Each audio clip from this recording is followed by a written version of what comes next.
السلام عليكم ورحمة الله وبركاته. الحمد لله نحمده ونستعينه ونستغفره ونؤمن به ونتوكل عليه ونعوذ بالله من شرور أنفسنا ومن سيئات أعمالنا. من يهده الله فلا مضل له ومن يضلله فلا هادي له. ونشهد أن لا إله إلا الله وحده لا شريك له. ونشهد أن سيدنا ونبينا وحبيبنا ومولانا محمدا عبده ورسوله. أما بعد، قال الله تبارك وتعالى في القرآن الكريم: أعوذ بالله من الشيطان الرجيم. بسم الله الرحمن الرحيم. قل إني أمرت أن أعبد الله مخلصا له الدين. صدق اللہ العظیم. ہر طرح کی تعریف اور حمد و ثنا اللہ بزرگ و برتر کے لائق ہے، جس کا کوئی شریک نہیں، جس کا کوئی ساجی اور ہمسر نہیں، جو ہمیشہ سے ہے اور ہمیشہ رہے گا. بے شمار درود و سلام نازل ہوں اللہ کے آخری پیغمبر جناب محمد الرسول اللہ صلی اللہ علیہ وسلم پر اور آپ کے تمام صحابہ اور اہل بیت پر. محترم حضرات، ہم لوگ دین اسلام کے ماننے والے ہیں. ہمارے پیارے حبیب صلی اللہ علیہ وسلم نے اس تعلق سے ایک نصیحت فرمائی ہے، ایک حدیث ارشاد فرمائی ہے، جو الفاظ کے اعتبار سے بہت مختصر ہے، لیکن پیغام کے اعتبار سے ایک سمندر ہے. اللہ کے رسول صلی اللہ علیہ وسلم کا ارشاد ہے: الدین النصیحہ. دین خیر خواہی کا نام ہے. بڑی مختصر حدیث، 2 لفظوں پر مشتمل ہے. الدین النصیحہ.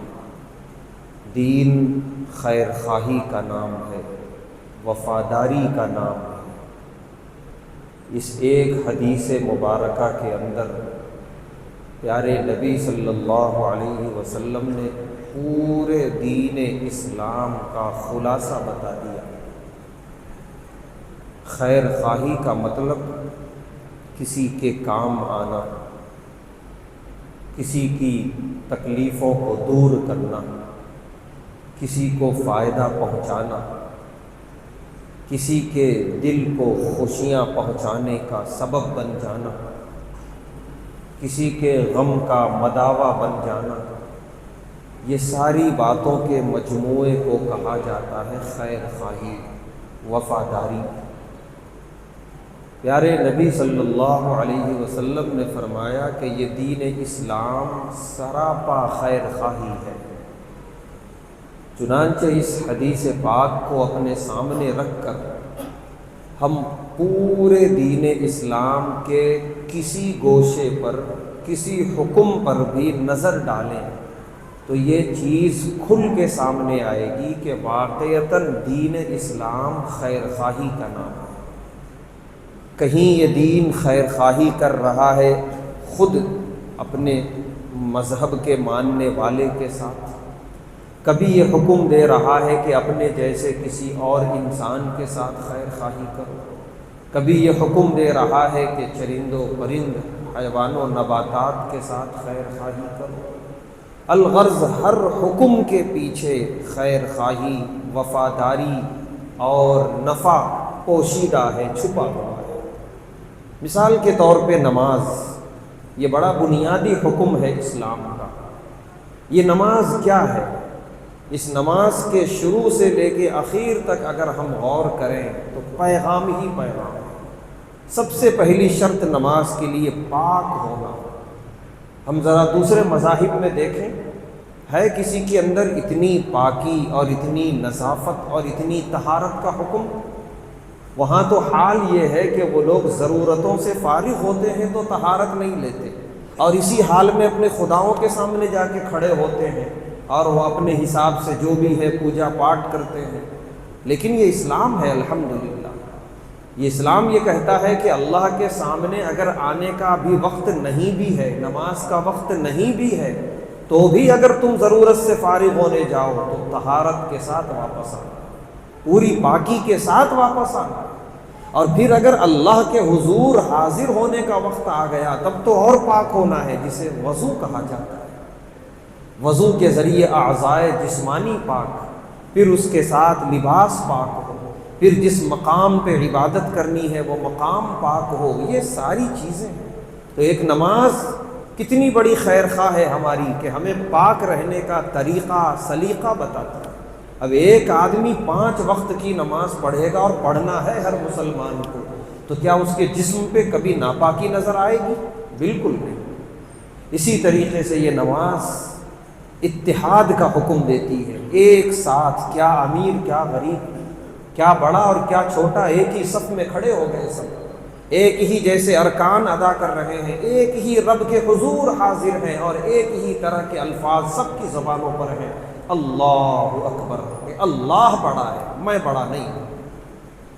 تو یہ کیا حکم دے رہی ہے؟ یہ کتنی بڑی خیر خواہ ہے نماز ہمارے لیے کہ ہمیں اتحاد بتا رہی ہے، ہمیں عاجزی سکھا رہی ہے، ہمیں بندگی سکھا رہی ہے۔ تو ایک نماز کے ذریعے نماز پڑھنے والا خود اپنے ساتھ خیر خواہی کرتا ہے، اپنی کبر کو اور تکبر کو توڑ کے مسل کے رکھ دیتا ہے نماز پڑھ کے۔ زکوٰۃ ایک حکم ہے اسلام کا، جس میں ایک بندہ مومن اپنے مال کا ایک مخصوص حصہ نکالتا ہے اور دوسرے غریب انسانوں تک پہنچاتا ہے۔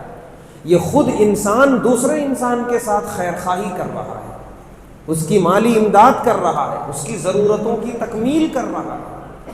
تو الغرض ہم جس پر بھی نظر ڈالیں کہ یہ دین اسلام سراپا خیر خواہ نظر آئے گا۔ اسلام نے حکم دیا ہے کہ جھوٹ حرام ہے اور سچ بولنا ہے چاہے موت آ جائے۔ ساری دنیا جانتی ہے کہ جھوٹ ایک غلط چیز ہے، ایک وبال ہے، اور سچائی ایک پاکیزہ صفت ہے۔ اسلام اسی کا حکم دیتا ہے۔ اسلام حکم دیتا ہے کہ سامنے والے کو دھوکہ مت دو، بلکہ امانت داری کا مظاہرہ کرو، وفاداری کا مظاہرہ کرو۔ اسلام حکم دیتا ہے شراب اور نشہ حرام ہے۔ ساری دنیا جانتی ہے کہ نشہ ایک لعنت ہے کہ جو تباہ کر دیتا ہے، برباد کر دیتا ہے، اور جبکہ نشے سے دور رہنے والا انسان بہتر ہوتا ہے، خیر والا ہوتا ہے، معاشرے میں بھی اور سماج میں بھی۔ تو اسی لیے اسلام نے نشے کو حرام کر دیا اور نشے سے دور رہنے کی تلقین اور تاکید فرمائی۔ تو جتنی چیزیں ہیں غلط، اسلام نے اسے غلط کہہ کے ایک طرف کر دیا اور اس سے رکنے کا حکم دیا، اور جتنی چیزیں صحیح تھیں اسلام نے اس کے کرنے کا حکم دیا اور اس کو زندگیوں میں اپنانے کا حکم دیا۔ تو پورے دین اسلام کا خلاصہ پیارے نبی صلی اللہ علیہ وسلم نے فرمایا، الدین النصیحہ، دین سراپا خیر خواہی کا نام ہے۔ اب اس کے بعد سوال کیا صحابہ کرام نے، لمن، اے اللہ کے رسول صلی اللہ علیہ وسلم، کس کس کے ساتھ ہم خیر خواہی کریں؟ پیارے نبی صلی اللہ علیہ وسلم نے فرمایا، للہ، اللہ کے ساتھ وفاداری، ولرسولہ، اللہ کے رسول صلی اللہ علیہ وسلم کے ساتھ وفاداری، ولأئمۃ المسلمین، مسلمانوں کے جو ائمہ، خلیفہ اور جو بادشاہ ہیں ان کے ساتھ وفاداری، وَلِعَامَّةِ الْمُسْلِمِينَ، پھر اس کے بعد عام مسلمانوں کے ساتھ خیر خواہی اور وفاداری۔ تو پیارے نبی صلی اللہ علیہ وسلم نے اس خیر خواہی کو 4 حصوں میں تقسیم کر دیا۔ سب سے پہلے اللہ کے وفادار بنو۔ یہ دین اگر تم نے قبول کیا ہے تو یہ دین کا پہلا حکم یہ ہے خیر خواہی کا کہ تمہاری خیر خواہی اللہ کے احکامات کے ساتھ ہو۔ اللہ کے وفادار بنو، اللہ کے احکامات کو اپنی زندگی میں اتارو۔ اور سب سے بڑی وفا اللہ کے ساتھ یہ ہے کہ اللہ کے ساتھ کبھی کسی کو شریک نہیں کرنا۔ وہ تنہا ہے، وہ وحدہ ہے، وہ لا شریک لہ ہے۔ نہ اس کی ذات میں کوئی شریک تھا اور نہ ہوگا، نہ اس کی صفات میں کوئی شریک تھا اور نہ ہوگا۔ لہذا سب سے بڑی غداری اور سب سے بڑا ظلم یہ ہے اللہ کے ساتھ کسی کو شریک کرنا۔ اسی لیے پیارے نبی صلی اللہ علیہ وسلم نے فرمایا کہ الدین النصیحہ، دین خیر خواہی اور وفاداری کا نام ہے، اور اس کے سب سے پہلے تمہارے اس کے مصداق اللہ تبارک و تعالی ہے کہ سب سے پہلے اللہ کے ساتھ اپنے وفاداری کو نبھاؤ، اور اللہ کے کلمے کو پڑھ کے ہم مسلمان ہوئے ہیں تو اس پہ پورے اترو۔ دوسرے نمبر پہ اللہ کے رسول صلی اللہ علیہ وسلم کی ذات اقدس ہے کہ ہم نے آپ کا بھی کلمہ پڑھا ہے، آپ کی غلامیت کا ہم دم بھرتے ہیں، اور ہر حال میں آپ کے نام پہ جینے اور مرنے کے ہمارے دعوے ہیں۔ تو پیارے نبی صلی اللہ علیہ وسلم کے احکامات، آپ کے فرامین، آپ کی احادیث، یہی ہماری زندگی کا شیوا ہونا چاہیے۔ یہ ہے پیارے نبی صلی اللہ علیہ وسلم کے ساتھ وفاداری کا مطلب، اور یہی چیز بتائی ہے اور عملی طور پہ کر کے دکھائی ہے صحابہ کرام نے اور اللہ کے نیک بندوں نے کہ جو بھی ہو جائے اللہ کے رسول صلی اللہ علیہ وسلم کے فرمان کے خلاف نہیں جانا ہے، کیونکہ یہ محض ایک نصیحت نہیں، الدین النصیحہ، دین اسلام کا ہی یہ خلاصہ ہے۔ اگر اس میں کوئی کمی ہے، پیارے نبی صلی اللہ علیہ وسلم کے احکامات کے مقابلے میں کسی اور کے طریقے پسند ہیں، نعوذ باللہ، کوئی اور طریقے ہمیں اپنی زندگیوں میں اپنانے پڑ رہے ہیں، نعوذ باللہ، تو ہم اپنے دین میں ناقص ہیں، کیونکہ دین نام ہے وفاداری کا، اور ہم اپنے رسول صلی اللہ علیہ وسلم کے ساتھ وفاداری کا ثبوت نہیں دے پا رہے ہیں، تو پھر دین کدھر ہے ہمارے اندر؟ تو لہذا اللہ کے بعد اللہ کے رسول صلی اللہ علیہ وسلم کے ساتھ وفاداری، آپ کے احادیث کے ساتھ انصاف، آپ کے فرمانوں کے ساتھ انصاف۔ تیسرے نمبر پہ پیارے نبی صلی اللہ علیہ وسلم نے فرمایا وَلِأَئِمَّةِ الْمُسْلِمِينَ، کہ مسلمانوں کے جو بھی خلیفہ ہوں، جو بڑے ہوں، جو امراء ہوں، جو بادشاہ ہوں، ان کے ساتھ وفاداری کا سلوک کرو، بغاوتیں نہ کرو ان کے خلاف، کیونکہ اسلامی جمعیت اور اسلامی اتحاد بڑی اہم ترین چیز ہے۔ اسی کا نام تھا خلافت۔ جب تک دنیا میں خلافت تھی، خرابیاں یقیناً تھیں، ہمارے اندر گناہ ہوتے تھے، غلطیاں تھیں، ایسی بات نہیں، اللہ معاف کرنے والا ہے، لیکن اس کے باوجود یہ پستی نہیں تھی، یہ ذلت نہیں تھی، یہ مقہوریت نہیں تھی، اور غیر باطل ہونے کے باوجود اس درجہ غالب نہیں تھے۔ لہذا بڑی سازش کے ساتھ انہوں نے یہ ائمہ کا جو تصور ہے ولی ائمۃ المسلمین، اس کو توڑ دیا، ختم کر دیا، خلافت کو ریزہ ریزہ کر دیا ایک بڑی سازش کے ساتھ، اور ٹکڑیوں میں بانٹ دیا، حصوں میں بانٹ دیا مسلمانوں کو۔ تو اب نہ مسلمانوں کے خلیفہ ہیں اور نہ ان کے ساتھ خیر خواہی کا کوئی مطلب ہے، ہاں چند ٹکڑیوں کے بادشاہ ہیں جن کو اپنی کرسیاں عزیز ہیں، اس سے زیادہ کچھ بھی نہیں۔ تو پیارے نبی صلی اللہ علیہ وسلم نے یہ بات کئی الگ الگ طریقوں سے ارشاد فرمائی۔ آپ نے فرمایا اگر حبشی کالا غلام بھی تم پر حاکم بنا دیا جائے تو اس کی اطاعت کرنا، بغاوت نہیں کرنا، کیونکہ بغاوت کرو گے تو تمہاری تو حکومت ٹوٹے گی ہی، غیروں کے غلام بنا دیے جاؤ گے، ذلت و رسوائی تمہاری مقدر بن جائے گی، جو اس وقت چل رہی ہے۔ تو اسی لیے پیارے نبی صلی اللہ علیہ وسلم نے تیسرا مصداق بتایا کہ اپنے امراء، اپنے خلفاء کے ساتھ وفاداری کا مظاہرہ کرو۔ ہاں ان کے اندر کچھ غلطیاں ہیں، کوتاہیاں ہیں، نصیحت کرو، قرآن و حدیث کے مطابق آوازیں بلند کرو، لیکن بغاوت نہیں، اپنی خلافت مت توڑو، اپنا اتحاد مت توڑو۔ چوتھے نمبر پہ پیارے نبی صلی اللہ علیہ وسلم نے فرمایا وَلِعَامَّةِ الْمُسْلِمِينَ، کہ اب تمہاری خیر خواہی کے مستحق ہیں عام مسلمان اور عام لوگ، کہ ان کے ساتھ خیر خواہی کا معاملہ ہونا چاہیے، دینی اعتبار سے بھی خیر خواہی، دنیاوی اعتبار سے بھی خیر خواہی۔ دینی اعتبار سے خیر خواہی کا مطلب ہمارا ایک مسلمان بھائی اگر وہ غلط راستے پہ جا رہا ہے، اس نے گمراہی کا راستہ اختیار کر لیا، اب ہماری ذمہ داری یہ ہونی چاہیے کہ پوری تڑپ کے ساتھ، فکر کے ساتھ اس کو گمراہی سے صحیح راستے پہ لانے کی فکر کی جائے۔ خاص طور سے یہ زمانے میں اس حدیث پر عمل کرنا بے حد ضروری، کیونکہ ہم ایک ایسے دور میں جی رہے ہیں کہ جس دور میں کسی کو کسی سے کوئی مطلب نہیں ہے، وہ جہاں جا رہا ہے جائے، ہمیں اس سے کیا مطلب؟ ایک مرتبہ، 2 مرتبہ، 3 مرتبہ کم سے کم بھلے انداز میں، محبت بھرے انداز میں راہ راست دکھا دینا، یہ ہم میں سے ہر ایک کا فریضہ ہے۔ ہاں طریقہ صحیح ہونا چاہیے، ایسا نہیں اس کو گرا کے، اس کو حقیر سمجھ کے، کسی شرابی کو حقیر سمجھ کے شراب چھوڑائیں گے وہ کبھی نہیں چھوڑے گا۔ ایک محبت ہونی چاہیے، ایک تڑپ ہونی چاہیے، اور اس کو ترغیب دینی چاہیے کہ یہ راستہ غلط ہے اور اس میں تمہاری تباہی اور بربادی ہے۔ لہذا محبتوں کے ساتھ سمجھایا جائے، دروازہ آج بھی کھلا ہے اور قرب قیامت تک کھلا رہے گا۔ تو اسی لیے ہم ایک ایسے دور میں جی رہے ہیں جو جہاں جا رہا ہے جائے، سگا بھائی سگے بھائی کو نہیں پوچھ رہا ہے، وہ گڑھے میں گر رہا ہے، گرنے کے قریب ہے لیکن اسے پکڑنے کے لیے کوئی تیار نہیں ہے۔ یہ بدترین مفاد پرستی ہے اور یہ بدترین دین کے ساتھ بے وفائی ہے۔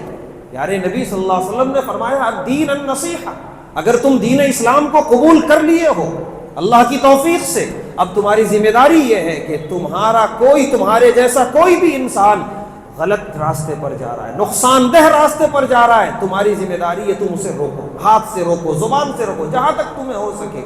ہاں تم نے ذمہ داری ادا کر دی، وہ نہیں رکا تو اب وہ سراپا قصوروار وہ ہے، تم نہیں۔ لہذا کسی بھی اعتبار سے کوئی بھی شخص گمراہی کے راستے پہ جا رہا ہے، گناہ کے راستے پہ جا رہا ہے، غلط راستے پہ جا رہا ہے، معاشی میدان میں کسی حرام طریقے آمدنی کی طرف جا رہا ہے، ہماری ذمہ داری ہے محبت کے ساتھ اسے روکنے کی کوشش کریں، اسے بتانے کی، سمجھانے کی کوشش کریں، یہ ہم سب کی ذمہ داری ہے۔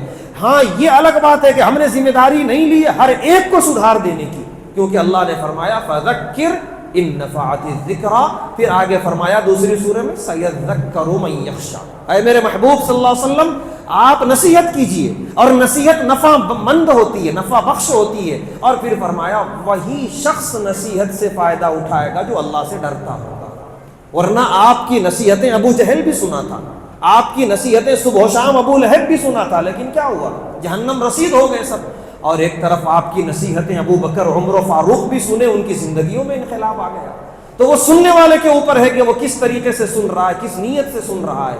اسی لیے اس کی ذمہ داری ہم نے نہیں لی کہ سب کو جہنم سے نکال کے جنت کی طرف لے کے چلے ہی جائیں گے، ہماری ذمہ داری ہے بات پہنچا دینا۔ سیذکر من یخشی، اب جسے اللہ کا ڈر ہوگا وہ نصیحت قبول کرے گا، جسے نہیں ہوگا وہ نہیں قبول کرے گا۔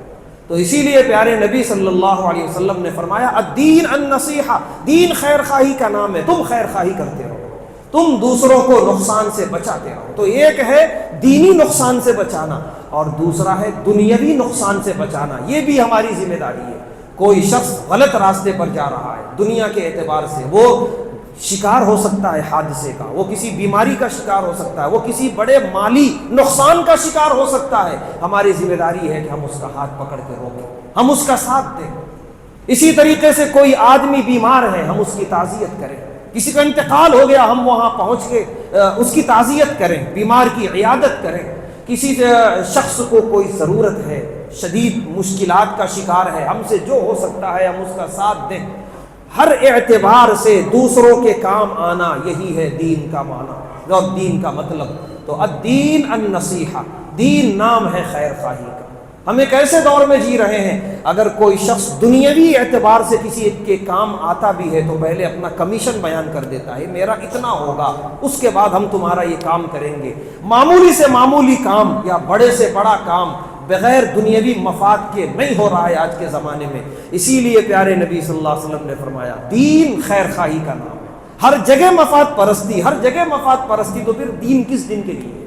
دینداری کس دن کے لیے؟ دینداری صرف ٹوپی کرتے کا نام نہیں ہے، دینداری اس کا نام ہے کہ دوسرے انسانوں کی تکلیف کو ہم محسوس کریں، انسانیت اپنے اندر بسا کے جئیں۔ پیارے نبی صلی اللہ علیہ وسلم نے فرمایا تھا لا تقوم الساعہ، قیامت آ نہیں سکتی جب تک کہ لکع ابن لکع لوگ جیسے پیدا نہ ہو جائیں۔ لکع ابن لکع ایک لفظ ارشاد فرمایا پیارے نبی صلی اللہ علیہ وسلم نے، لکع کا مطلب محدثین لکھتے ہیں وہ شخص جس کے مزاج میں خباثت ہے، کمینگی ہے، جس کے مزاج میں، جو دوسروں کی اتنا تکلیف محسوس کرتا ہے نہ دوسروں کے کام آتا ہے، اسے صرف اپنا مفاد عزیز ہے۔ جہاں اپنی ضرورت پڑی، میٹھے الفاظ بھی نکلے، جھکنے کو جھک بھی گئے لیکن اپنی ضرورت پوری ہو گئی تو پھر تم کون اور ہم کون، ہم پہچانتے بھی نہیں۔